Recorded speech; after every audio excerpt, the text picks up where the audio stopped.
some that were bullies, some that weren't, and figured out what was normal, what was acceptable, what wasn't, and how it impacted the students and how it also impacted people around them.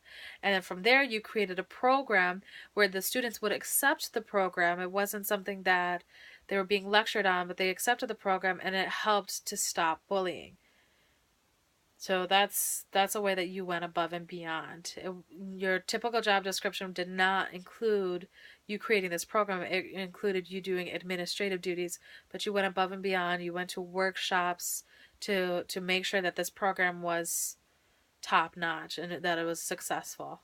And from that program, it is still being implemented today by multiple schools, but you also have had calls from different organizations asking for to use the same program and looking for guidance in the same area. That is a great example of you going above and beyond. Now, another popular question is tell me an example where you were put in a situation that was very negative or something amongst the lines of that. And what I tend to do is I'll tell them about a story of one time I got this client. He's a very high profile client, has millions of dollars, and all management was gone. Yeah, I was the only program advisor around, and something was wrong with his services. And no matter what I did, or no matter what anyone did, they couldn't calm him down.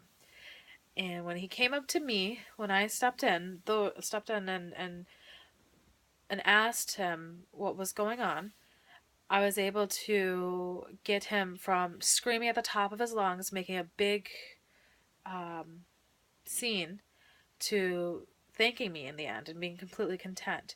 And really, what it is listening to the client and addressing it, whether it was an error on your part or someone else's part.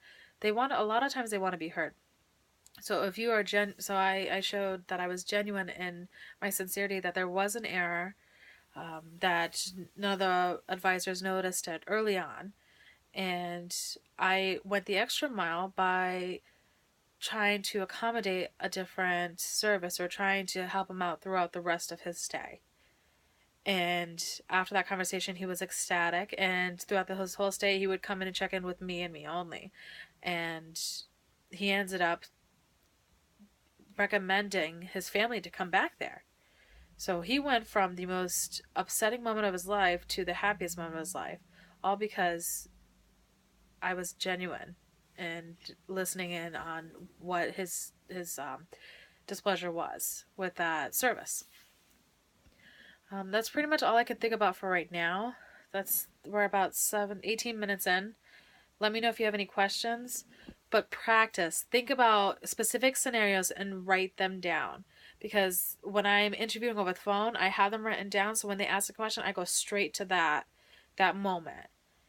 And with the phone, you'll get tongue tied. It'll take a little bit for you to relax. And then I'm sure they notice that. But it'll be easier if you have it written down. That way you're not searching and trying to keep up the phone conversation. And a lot of times when you're interviewing is that you tend to forget the end point, the actual answer. You think of they ask you a question, you think about it, and then you start to answer, but you never finish.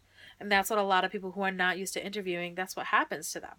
So that's why I like to write down my points before I ever go into an interview, whether it's phone or in person. And usually what I do is I research the website. I'll write points down as to what they do and what they're known for. That way I can refer back to it. They see it because I bring in a portfolio. Whenever I go into an interview, I bring in a portfolio to let them know that I am writing notes. I have done my research, and in case they need anything or I need anything, I am able to write it down or give them my resume. And then I have my list of questions right there on the top page. So, good luck. Let me know how it goes and give me a call if you have any questions.